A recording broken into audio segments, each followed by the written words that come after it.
اس وقت جو central mask جو جگہ بنیادی ہے جہاں پر روزہ مبارک ہے یہ ترکی تعمیر ہے. اس کی آپ دیکھیں سینکڑوں برس کی تعمیر ہے لیکن اس کی رونق دیکھیں اس کی اور یہ تو صرف یہ نہیں کہ وہ سٹرکچر بڑا خوبصورت ہے, اس کو بنایا جس عقیدت اور محبت کے ساتھ تھا.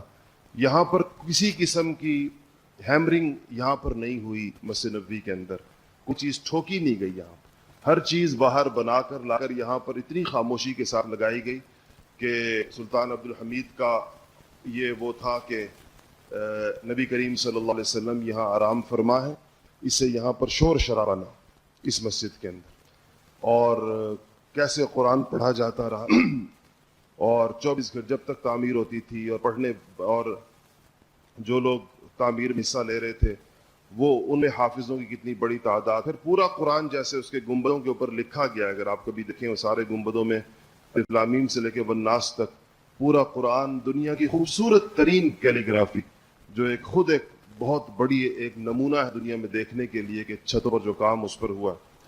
تو جب وہ لوگ حرمین شریفین ہینڈ اوور کر رہے تھے, ان کو مجبور کر دیا گیا, تو انہوں نے جنگ نہیں کی تھی حرم کے اندر, اور کچھ شرائط کے اوپر یہ ہینڈ اوور کیا, جس میں سے ایک یہ تھا کہ ہماری تعمیر کو جو ہمیں حرم مکی کی اور حرم مدنی کی ہے اس کو ڈیمالش نہیں کیا جائے گا, ایکسٹینڈ کیا بھی جائے تو ڈیمالش نہ کیا جائے.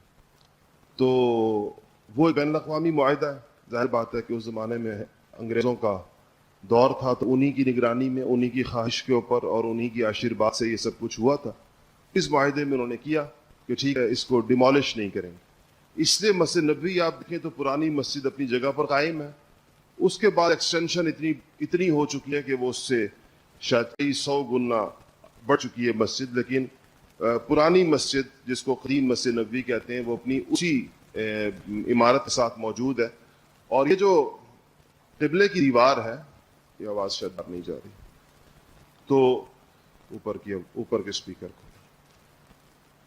تو یہ جو قبلے کی طرف کی جو دیوار ہے یہ ابھی بھی وہی ہے جو حضرت عثمان غنی رضی اللہ تعالیٰ عنہ کے زمانے میں جو دیوار تھی. یعنی کہ یہ جس محراب میں آج بھی امام کھڑا ہوتا ہے تو اس کو محراب عثمانی کہتے ہیں. یہ عثمان غنی رضی اللہ تعالیٰ عنہ کے زمانے کی ہے, اس سمت کے اندر ایکسٹینشن نہیں ہوئی ہے, دوسری طرفوں کے اندر ہوئی ہے.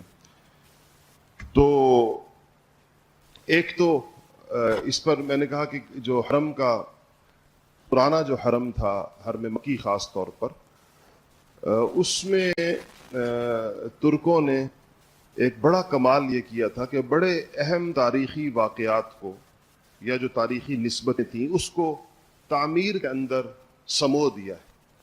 وہ حرمین کے چیف انجینئر ہیں, رہے بہت عرصہ, ایک پاکستانی انجینئر ہیں, دونوں حرمین کی تعمیر میں ان کا بہت بڑا حصہ ہے.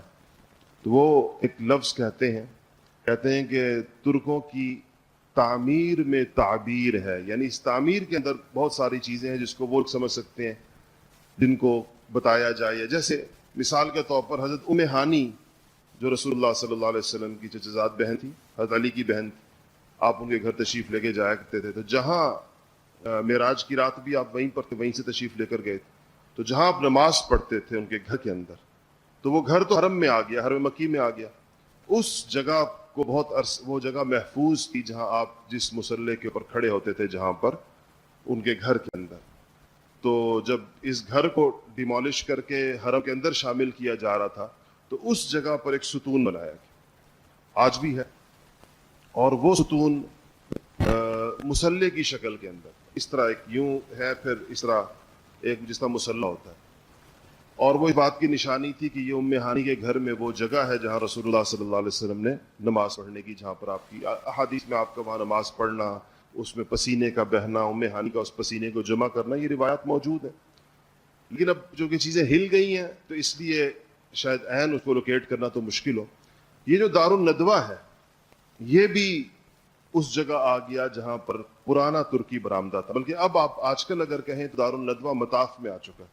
اس سے پتہ چلتا ہے کہ اس زمانے میں طواف کے لیے جگہ تھی وہ بہت ہی مختصر سی تھی, اور تھوڑے لوگ ہوتے ہوں گے طواف کرنے والے, بلکہ اس زمانے میں تو کتنے تھوڑے ہوتے ہوں گے. آج سے جن لوگوں نے 40 40-45 سال پہلے یا 50 سال پہلے جن لوگوں نے عمرہ یا حج کیا ہے، عمرے جنہوں نے خاص طور پر کیا، حج کے موقع پر تو پھر رش بڑھ جاتا، تو وہ کہتے ہیں کہ ہم عام جو رش ہوتا تھا مطاف کے اندر وہ ایک لکیر طواف کرنے والوں کی ہوتی تھی، اور ہم لوگ جب اس زمانے میں طواف کرتے تھے تو ہر طواف کے ہر چکر کے ساتھ حجر اسود کا بوسہ کرتے تھے، اتنا کم لوگ اتنے تھوڑے ہوتے تھے۔ یہ تو اب یہ جو ٹرانسپورٹیشن کی سہولیات آنے کی وجہ سے سال کے 12 مہینے خوب رش رہتا ہے، ظاہر بات ہے جب یہ وسائل نہیں تھے تو جانے والوں کی تعداد بہت کم ہوتی تھی۔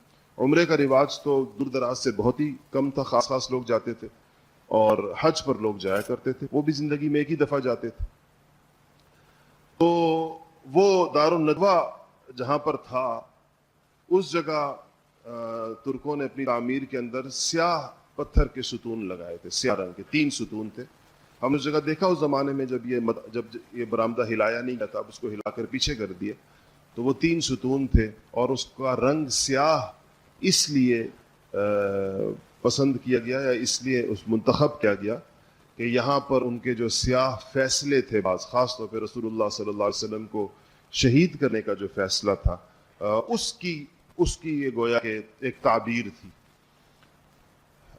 کچھ ستون وہاں پر کبھی آپ دیکھیں گے تو اس میں سرخ پتھر استعمال ہوا، سرخ پتھروں کے ستون ہیں، اس طرح مختلف رنگ ہیں۔ یہ کبھی آپ کسی ایسے بندے کے ساتھ وہاں پر جائیں جس کو اس کی پوری تفصیل پتا ہو تو آپ کو اس کی تاریخ بتائیں گے کہ یہ ستون اس طرح کیوں ہیں، ان کے درمیان فرق کیوں ہے، اور ایک دوسرے سے مختلف کیوں ہیں۔ مسجد نبوی کے اندر بھی ایسا ہی ہے۔ مسجد نبوی کے اندر دیکھیں عام طور پر لوگوں کو یہ مغالطہ ہے کہ اس وقت جو ایک چبوترا بنا ہوا ہے حضرت فاطمہ کے گھر کے سامنے پرانی مسجد کے اندر، ترکی مسجد کے اندر، تو لوگ اس کو اصحاب صفہ کا چبوترا سمجھتے ہیں اور بڑے اہتمام سے اس پہ نفل بھی پڑھ رہے ہوتے ہیں بہت سارے لوگ، حالانکہ وہ اصحاب صفہ کا چبوترا نہیں ہے، اور یہ تو مسجد نبوی خدام کے بیٹھنے کی جگہ تھی جو بہت بعد میں بنائی گئی۔ اصحاب صفہ کا چبوترا تو سیدھا اسی ریاض الجنہ کی سیدھ کے اندر اگر آپ پیچھے آئیں تو مسجد کی حدود کے اندر تھا، اور اس کی نشانی اس کی چھت کے اندر موجود ہے کہ وہاں پر کھجور کے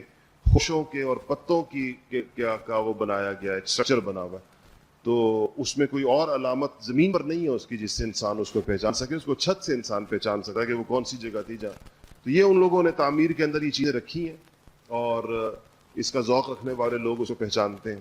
ہمارے ایک بزرگ ہیں ڈاکٹر الیاس فیصل صاحب، اور انہوں نے مسجد نبوی کے اوپر بڑی تحقیق کی ہے، بہت ان کی کتابیں ہیں۔ ان کی بہت ساری کتابوں میں سے ایک کتاب بیوت الصحابہ کے نام سے، صحابہ کے گھر، اردو میں بھی عربی میں بھی ہے، دونوں زبانوں میں لکھی ہے۔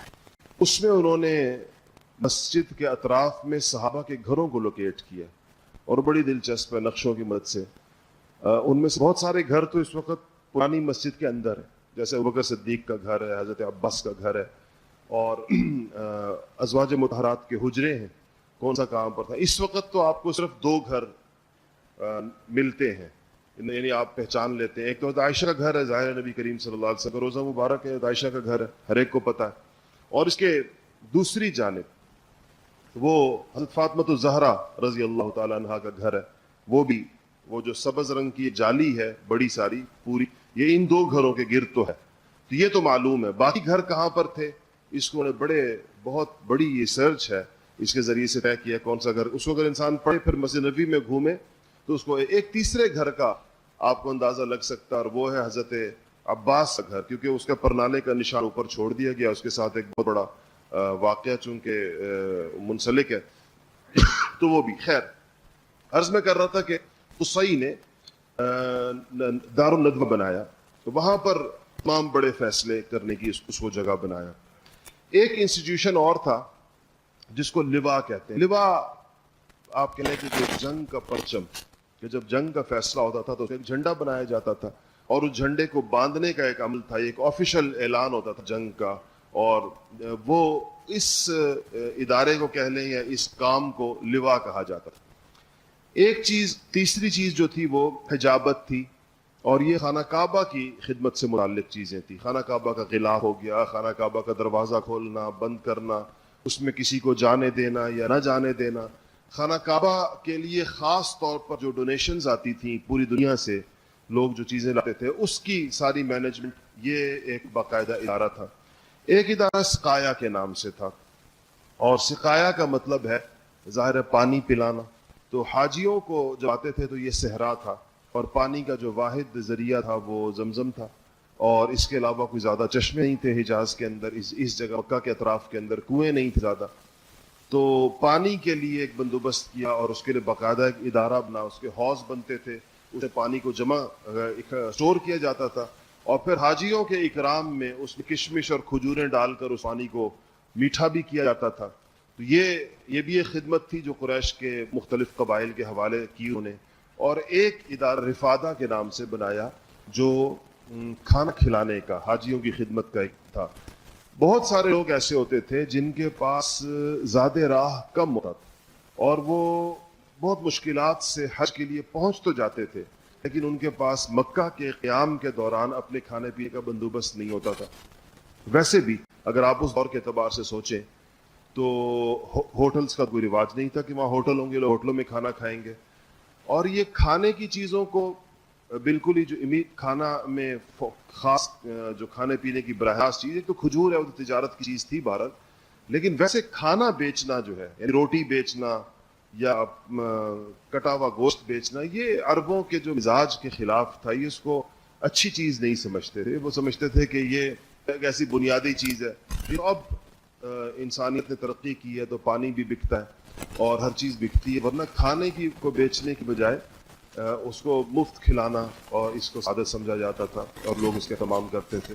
ہمارے دیہاتوں میں کچھ عرصہ پہلے تک, آج سے 25-30 سال پہلے تک دودھ نہیں بیچا جائے, اور لوگ کہتے تھے کہ دودھ ایک ایسی چیز ہے کہ یہ تو, چونکہ ہر گھر میں اس کا بندوبست ہوتا تھا, کسی کو ضرورت پڑ جائے تو دودھ مفت دیا جاتا تھا. کسی کے بارے میں پتہ چلے کہ یہ دودھ بیچتے ہیں تو یہ بڑی خساست کی دلیل ہوتی تھی. لوگ تانے میں کہتے تھے کہ تو وہ گھر ہے جو دودھ بھی بیچتا ہے, یعنی ایک عام اتنی استعمال کی چیز ہے وہ بھی کسی کو مفت نہیں دیتے, بیچتے ہیں. تو اسی طرح اس سے کچھ پہلے زمانے میں کھانے کا رواج بھی یہی تھا. تو یہ اس کے لیے جو ہے وہ کھانے کا بندوبست کیا جاتا تھا. اس میں عرب اپنی مہمان نوازی اور اپنی سخاوت کی مثالیں قائم کرتے تھے. بڑے بڑے حوض بنائے جاتے تھے جس کو چربی کے ذریعے سے اس کے اوپر لپائی چربی کی جاتی تھی تاکہ مٹی سے وہ چیز خراب نہ ہو, اور اس کے اندر شوربہ ڈال کر اور اس کے اوپر اسے روٹی توڑ کے ڈالی جاتی تھی, اور حوضوں سے لوگ آتے تھے, مختلف قبائل دیا جاتا تھا. یہ جو نبی کریم صلی اللہ علیہ وسلم کے پردادا حضرت ہاشم, جناب ہاشم جو تھے, ان کو جو نام ان کا ہاشم پڑا وہ اسی بنیاد پر کہ یہ حاجیوں کے لیے روٹیاں توڑ کر اور چربی کے حوضوں کے اندر اس کو ڈبو کر اور پھر لوگوں کو وہ سرید جو کھلاتے تھے. ورنہ ان کا نام تو عمرو تھا, لیکن ان کا لقب ہاشم پڑ گیا کہ گویا کہ توڑ کر کھلانے والا, روٹیاں توڑ کے کھلانے والا. اور خدا جانے کتنے حاجی ہوتے تھے, اسی سے لقب بنو ہاشم رسول اللہ صلی اللہ علیہ وسلم کے اجداد کا یا آپ کے خاندان کا جو ہے یہ پڑا ہے. تو یہ ادارے انہوں نے قائم کیے قصی نے. ان کے دو بیٹے تو اور بھی تھے, دو بیٹوں نے ان کی شہرت پائی قصی کے. ایک کا نام بڑا جو تھا اس کا نام عبد الدار تھا, اور جو چھوٹا تھا اس کا نام عبد مناف تھا. تو ان میں سے نبی کریم صلی اللہ علیہ وسلم کے دادا یہ عبد مناف ہیں, ان کا نام آتا رہے گا. اور یہ دونوں کی اولادوں کے درمیان ایک جو چچزاد بھائیوں کے درمیان جو مسائل ہوتے ہیں وہ رہے, قبائلی نظام کے اندر چلتی تھی یہ ساری چیزیں. یہ جو عبد الدار بڑا تھا تو اور لیکن عبد مناف نے اپنی زندگی میں, اپنے باپ کی زندگی میں, قصی کی زندگی میں بڑی اہمیت حاصل کر لی اور باپ کی گویا کہ جانشینی اسی طرف سمجھی جانے لگی. لیکن ہاشم نے یہ کیا کہ اپنے تمام یہ جو مناصب ان کے پاس تھے, کچھ تو اور قریش کی شاخوں کو دیے تھے تاکہ سب اکٹھے رہیں, جو اپنے پاس رکھے ہوئے تھے, یہ حجابت اور نقابت اور لواء اور رفادہ اور یہ سقایا جو میں نے 4-5 انسٹیٹیوشنز آپ کو بتائے, اور دارالندوہ کی سربراہی, یہ انہوں نے عبد الدار کو دے دی اپنے بیٹے کو, اس خیال سے کہ یہ دونوں بیلنس ہو جائیں گے. اس نے خود بہت کچھ کر لیا ہے, اس کو میں یہ چیزیں دے دیتا ہوں. تو وہ ہاشم کی اتنی قصی کی اتنی حیثیت تھی کہ قصی کا یہ سب کچھ ان کو دینا لوگوں نے مان لیا اور ان کی زندگی میں کچھ نہیں ہوا. عبد مناف کی زندگی میں بھی ان کے بیٹوں نے اس پہ اعتراض نہیں کیا, لیکن عبد مناف کے مرنے کے بعد ان کے بیٹوں نے اس پر عبد الدار کے ساتھ کے اولاد سے ان کی لڑائی ہوئی اور یہ چیزیں پھر تقسیم ہوئی, اور کچھ عبد الدار کی اولاد کے پاس گئیں اور کچھ عبد مناف کی اولاد نے لڑ کر حاصل کی, جن میں سے یہ جو رفادہ ہے, کھانا کھلانے کا کام ہے, سقایا ہے، یہ ان کی اولاد کی طرف یہ چیزیں آئیں، اور خانہ کعبہ کی تولیت ہے، یہ جو نقابت جس کو کہتے ہیں. تو ان عبد مناف کے بیٹوں میں سے پھر جس کا ذکر آتا ہے وہ ہاشم ہے. ہاشم بڑے جو سمجھدار آدمی، اپنے دادا قصی کے بعد ان کی شہرت بہت زیادہ ہوئی. یہ کسی وقت جب شام جاتے تھے یہ لوگ تو مدینہ منورہ سے گزرتے تھے. مدینہ کو یثرب کہتے تھے. یہ مدینہ تو حضور اکرم صلی اللہ علیہ وسلم کے جانے سے ہوا. وہ جا رہے تھے شام کی طرف تو یثرب میں ٹھہرے اور وہاں انہوں نے ایک نکاح کیا، شادی کی خاتون سے، سلمہ بنت عمرو اس کا نام ہے، اور یہ بنو نجار سے ان کا تعلق تھا. یہ لفظ قبیلے کا ایسے یاد رکھیں کہ اب اس قبیلے کا ذکر آپ صلی اللہ علیہ وسلم کی ہجرت کے وقت میں پھر سے آتا ہے، کیونکہ یہ ایک طرح سے آپ کا ننیال سمجھ لیں، خاندان سے ایک تعلق تھا. وہاں انہوں نے شادی کی، کچھ عرصہ، مہینہ 2 مہینہ رہے اس خاتون کے ساتھ، اور پھر یہ شام چلے گئے. چونکہ یہ 2 سفر کرتے تھے، گرمیوں سردیوں کے، یمن اور شام کے تجارتی سفر، اور ان سفروں کا آغاز بھی اسی دور کے اندر ہوا تھا. تو یہ شام گئے اور ان کا وہاں انتقال ہو گیا. جس جگہ کو آج کل آپ غزہ کہتے ہیں شام کے اندر، فلسطین کے اندر، تو یہ جگہ ہے جہاں پر ان کا انتقال ہوا. فلسطین شام کا ایک صوبہ تھا. ان کا انتقال ہو گیا، اور ان کے انتقال کے چند مہینے کے بعد ان کے ہاں یثرب میں بیٹا پیدا ہوا. وہ بچہ جو پیدا ہوا وہ پیدائشی طور پر اس کے سر پہ کچھ بال سفید تھے. تو ماں نے اس کو شیبہ کہا. شیبہ بوڑھے کو کہتے ہیں، چونکہ بوڑھے آدمی کے سر کے بال سفید ہوتے ہیں. تھا تو بچہ لیکن چند بال سفید تھے، تو کہا یہ بوڑھا ہے، سفید سر لے. سارا سر سفید نہیں تھا لیکن سر میں بال سفید. تو یہ بچہ یثرب کے اندر ہی اپنی ماں کے پاس رہا. البتہ یہ خبر مکہ میں مل رہی ہاشم کے بھائیوں کو کہ ہمارے بھائی نے شام جاتے ہوئے ایک نکاح کیا تھا اور اس سے ایک بیٹا پیدا ہوا ہے، کیونکہ ماں کے پاس.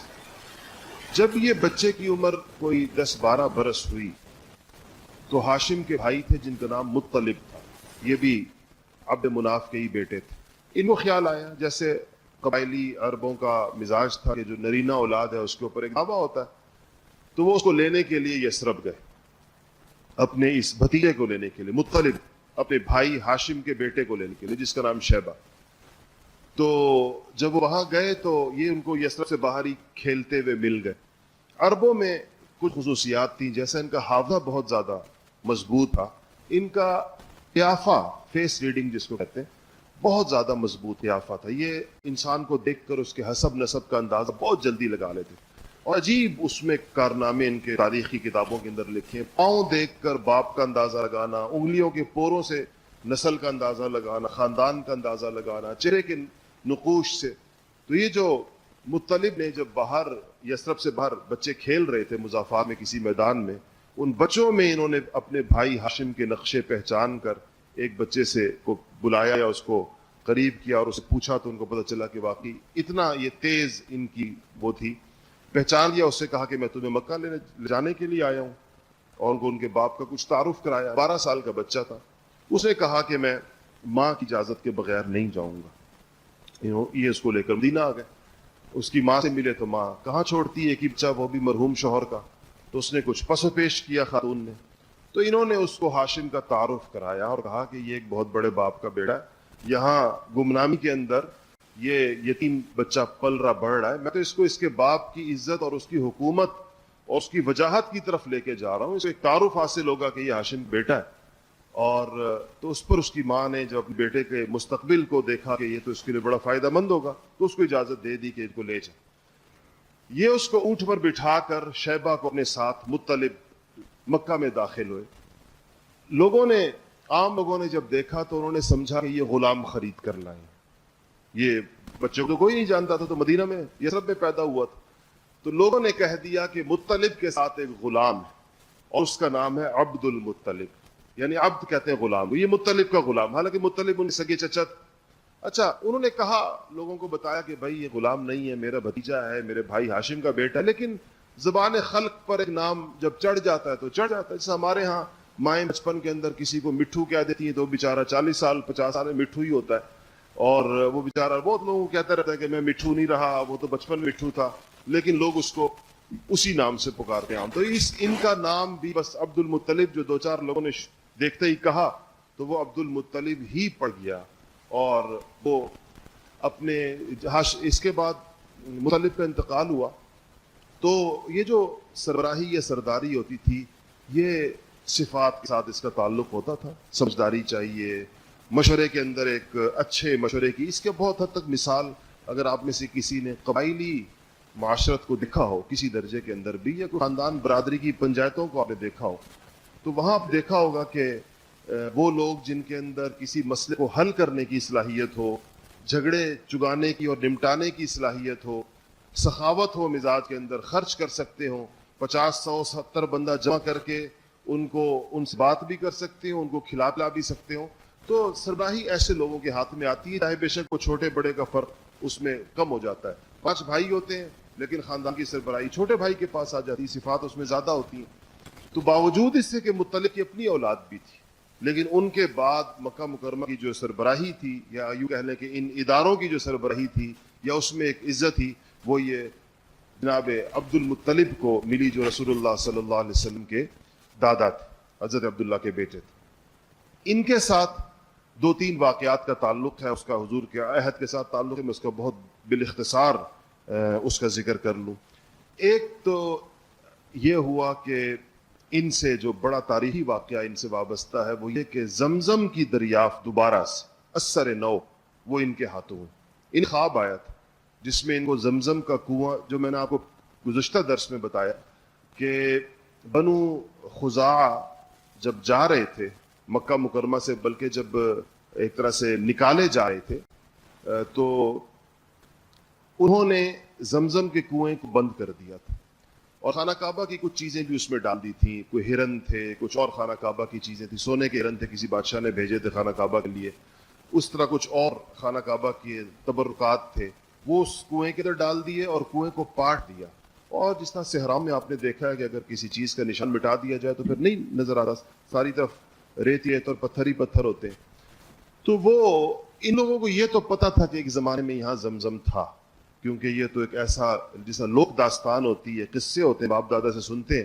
اسماعیل علیہ السلام کا قصہ ایسا نہیں تھا جو ان کی اولاد کو بھول گیا، لیکن اب پتہ نہیں تھا کہ ہے کہاں، وہ اس کو لوکیٹ نہیں کیا جا سکتا تھا. تو عبد المطلب کو خواب آیا کہ یہ وہ جگہ ہے زمزم کی اور یہاں پر کھدائی کرو اور یہاں سے وہ کنواں نکلے گا اور وہ چیزیں بھی نکلیں گی جو خانہ کعبہ کی چیزیں اس کے اندر ڈالی گئی.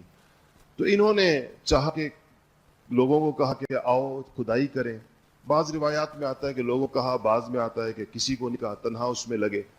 تو جب آثار شروع ہو گئے، چیزیں نکلنا شروع ہو گئیں، تو قوم آ گئی اور انہوں نے کہا کہ تو مشترک چیز ہے، ہم سب شریک ہیں اس کے اندر. تو وہ کہنے لگے کہ نہیں، اس سے کوئی شریک نہیں ہوگا میرے ساتھ، اور یہ جب مجھے خواب آیا ہے تو اس کا مطلب ہے کہ قدرت مجھ سے چاہتی کہ میں اس کو نکالوں اور اس کی پھر نگرانی میرے ذمے ہو. تو اس پر ان لوگوں نے کہا کہ ہم اپنے فیصلے کے لیے کہیں جاتے ہیں. وہ فیصلے کے لیے ایک خاتون کا انتخاب کیا جو بڑی کہانت کہتے تھے، وہ کہانت سے وابستہ تھی. لیکن اس دوران کچھ آثار ایسے نظر آئے، میں اس کی تفصیل کو مختصر کر رہا ہوں، کہ جس سے لوگ اس پہ متفق ہو گئے کہ یہ اعزاز عبد المطلب ہی کے پاس رہنا چاہیے، انہی کو اشارہ ہوا ہے تو وہی اس کو آخر تک پہنچائیں. یہ وہ موقع تھا عبد المطلب کو اپنے دست و بازو میں کی کمی محسوس ہوئی اور انہوں نے ایک منت مانی کہ اگر اللہ تعالیٰ نے مجھے 10 بیٹے دیے. اس دن جب قوم آ گئی تھی اور ان کے ساتھ تھوڑی ریزننگ کر رہی تھی لیت و لال آگے سے کہ یہ کیا کیسے ہوگا، تو انہوں نے کہا کہ اگر مجھے اللہ نے 10 بیٹے دیے اور 10 کے 10 بڑے بھی کر دیے. آپ پتہ زمانے میں بچوں کے مرنے کا ریشو بہت زیادہ ہوتا تھا، کہ وہ اتنے بڑے ہو جائیں کہ میرے ساتھ کسی لڑائی کے اندر کھڑے ہو سکیں. تو کہا کہ ان میں سے ایک کو میں اللہ تعالیٰ کے راستے کے اندر قربان کروں گا، ابراہیم علیہ السلام کی سنت کے اوپر عمل کرتے ہوئے. جیسے ابراہیم نے اسماعیل کو ذبح کیا تو میں یا ذبح کرنا چاہا تو میں بھی اس طرح ان 10 میں سے ایک بیٹے کو ذبح کروں گا. وہ موقع تھا جب انہوں نے یہ منت مانی تھی. تو اللہ تعالیٰ نے اس کے بعد ان کو 10 بیٹے دیے، اور ان 10 میں سے ایک عبداللہ تھے جن کی والدہ کا نام فاطمہ تھا، اور یہ بھی قریش کے ایک بڑے معزز خاندان کی خاتون تھی. تو جب 10 ہو گئے اور بڑے بھی ہو گئے، یعنی جوان ہو گئے، تو انہوں نے جب ان میں سے کہا کہ اب میں کس کو ذبح کروں، تو کس کو قربان کروں اللہ کے لیے، تو قرہ ڈالا تو وہ عبداللہ کے نام کا نکلا جو ان کو سب سے زیادہ عزیز تھے. اچھا بعض لوگ اب یہ کہتے ہیں، تاریخ نگاروں نے، مورخوں نے، سیرت نگاروں نے لکھا ہے کہ ان کو خود تامل ہوا کہ عبداللہ کو ذبح کروں یا نہ کروں، لیکن جو سیرت کے زیادہ مستند واقعات ہیں اس میں لکھا ہے کہ انہوں نے کوئی تامل نہیں ہوا اور انہوں نے چھری بھی اٹھائی اور عبداللہ کا بھی ہاتھ پکڑا اور چل پڑے کعبے کی طرف، کیونکہ وہاں جا کر قربان کرنا تھا. تو جو عبداللہ کا جو ننیال تھا، یہ جو فاطمہ کا خاندان تھا، وہ لوگ آئے اور ان کے ماموں اور دوسرے لوگ، انہوں نے سے کہا کہ یہ تو آپ کا سب سے بیٹوں میں سے بہت اچھا بیٹا ہے، تو آپ اس کی بجائے کوئی اور متبادل کوئی صورت اس قربانی کو پورا کرنے کی سوچیں. تو کہا کہ کیا کیا جائے؟ تو ایک اسی کہانت سے وابستہ خاتون کے پاس گئے کہ جی یہ تو منت ہے، لازم پوری کرنی ہے. عربوں کے اندر اپنے قول کو پورا کرنے کا مزاج بہت زیادہ تھا. اس زمانے میں جو دیت تھی، یعنی ایک جان کا جو بدلہ تھا، وہ 10 اونٹ ہوا کرتا. تو اس خاتون نے کہا کہ آپ ایسا کریں کہ عبداللہ کی جان، اگر مطلب جان کے بدلے کا مطلب آج کل جس کو آپ دیت کہتے ہیں، کسی سے کوئی بندہ غلطی سے مر جائے تو اس کی دیت ادا ہوتی ہے قتل خطا کے اوپر. تو وہ 10 اونٹ تھی اس زمانے کے اندر. تو انہوں نے کہا کہ آپ یوں کریں کہ 10 اونٹ ایک طرف رکھیں اور عبداللہ کو دوسری طرف رکھیں اور دونوں پر قرعہ ڈال. اگر 10 اونٹ نکل آئیں تو بس 10 اونٹ قربان کر دیں، عبداللہ کی جان بچ جائے گی. اگر عبداللہ کا نام نکل آئے تو 10 اونٹ اور بڑھا دیں اور دوبارہ قرعہ ڈالیں. اس طرح یہ طریقہ اس سے سمجھایا. تو انہوں نے یہ شروع کیا، عبداللہ کا نام ایک طرف، 10 اونٹ دوسری طرف. قرعہ ڈالا تو عبداللہ کا نام نکلا. پھر 10 اونٹ اضافہ کیا، پھر قرعہ ڈالا، پھر عبداللہ کا نام نکلا. تیسری دفعہ، چوتھی دفعہ، پانچویں دفعہ، چھٹی دفعہ، ساتویں دفعہ، آٹھویں دفعہ، 9ویں دفعہ اور پھر 10ویں دفعہ. جب انہوں نے اب اونٹوں کی تعداد 100 ہو گئی، ہر دفعہ 10 اونٹ بڑھاتے گئے. جب اونٹوں کی تعداد 100 ہو گئی اور انہوں نے قرعہ ڈالا تو اب جا کر اونٹ نکلے. اس وقت انہوں نے وہ 100 اونٹ ذبح کیے اور اس وقت سے عربوں میں ایک جان کا بدلہ 100 اونٹ قرار پایا، جس کو اسلام نے بھی برقرار رکھا. اور آج بھی ہمارے ہاں دیت 100 اونٹ ہی. یہ اس وقت سے، یعنی عبد المطلب کے اس عمل کے بعد سے، جس کے نتیجے میں عبداللہ کی جان بچی. لیکن اس کی وجہ سے عربوں نے بہرحال، جس طرح اسماعیل علیہ السلام کی جان اللہ تعالیٰ شانوں نے قبول کر لی لیکن عوض کے اندر مینڈا ذبح ہوا، ایسے ہی عبداللہ کی عوض کے اندر 100 اونٹ ذبح ہوئے، لیکن عرب ان کو ذبیح کہتے تھے، جیسے اسماعیل کو ذبیح کہتے ہیں. تو اسی لیے ایک دفعہ دیہاتی آیا جو رسول اللہ صلی اللہ علیہ وسلم کی خاندان سے واقف تھا اور پرانی تاریخ جانتا تھا. صحابہ بیٹھے تھے، اس نے حضور کو مخاطب کیا، یبن الذبیحین، اے 2 ذبیحوں کے اولاد. تو صحابہ نے پوچھا، یا رسول اللہ ایک ذبیح تو اسماعیل تھے، یہ دوسرا ذبیح کون ہے جس کی طرف اس نے آپ کو بلایا ہے کہ 2 ذبیحوں کے اولاد؟ کہا میرے والد عبداللہ کا یہ کہہ رہا ہے، کیونکہ میرے والد کو بھی اسی طرح میرے دادا نے. پھر یہ آپ نے صحابہ کو بات پوری بتائی اور کہا کہ کیسے 100 اونٹوں کے عوض کے اندر میرے والد کی بجائے وہ 100 اونٹ ذبح کیے گئے اور اس سے ان کی قربانی کو گویا پورا کیا گیا. یہ عبداللہ جو رسول اللہ صلی اللہ علیہ وسلم کے والد تھے، ان کی شادی آمینہ بنت وہب سے ہوئی. یہ بھی قریش کے بڑے معزز خاندان سے ان کا تعلق تھا اور صرف 25 سال کی عمر میں شادی کے چند مہینوں کے بعد ان کا انتقال ہوا. اور وہ بھی اسی طرح ان کے والد نے ان کو کھجوریں لینے کے لیے یثرب بھیجا، مدینہ بھیجا. کھجوریں آپ کو پتہ ہے باغات کھجوروں کے مدینہ میں، مکہ میں تو نہیں ہے. تو وہاں یہ گئے اور تو یہ جب واپس تقریباً آنے ہی والے تھے وہاں سے، تو اس دوران ان کا وہیں پر انتقال ہوا. اور بیشتر مورخین کے نزدیک، سیرت نگاروں کے نزدیک، رسول اللہ صلی اللہ علیہ وسلم کی بھی پیدائش نہیں ہوئی تھی، اور چند مہینے بعد پیدائش ہوئی ہے. بعض لوگوں کی ایک رائے یہ ہے کہ آپ کی پیدائش ہو چکی تھی اور آپ کی عمر 2 ماہ تھی اس وقت. تو ان کا 25 سال کی عمر میں انتقال ہوا اور انہوں نے ایک مختصر سا ترکہ چھوڑا. اس ترکے کے اندر تھوڑے سے کچھ اونٹ تھے اور ایک لونڈی تھی جن کا نام برکت تھا، مگر ان کو اس نام سے تو کوئی نہیں جانتا. واقعات میں آتا ہے وہ ام ایمن کے نام سے آتی ہیں. یہ وہ ام ایمن ہے رسول اللہ صلی اللہ علیہ وسلم جن کی گود کے اندر پلے اور بڑھے. اس کے بعد وقت تو چونکہ پورا ہو گیا، اگلے جمعے انشاءاللہ شروع کریں گے. ایک واقعہ عبد المطلب سے متعلق اور بہت اہم ہے، اور وہ واقعہ ہے اصحاب الفیل والا، جس کا قرآن کے اندر بھی ذکر موجود ہے. اس کو انشاءاللہ اگلے ہفتے کریں گے. اس کے بعد رسول اللہ صلی اللہ علیہ وسلم کی پیدائش اور اس سے منسلک جو کچھ چیزیں ہیں اس کا ذکر انشاءاللہ اگلے درس میں ہوگا. وآخر دعوانا الحمدللہ رب العالمین.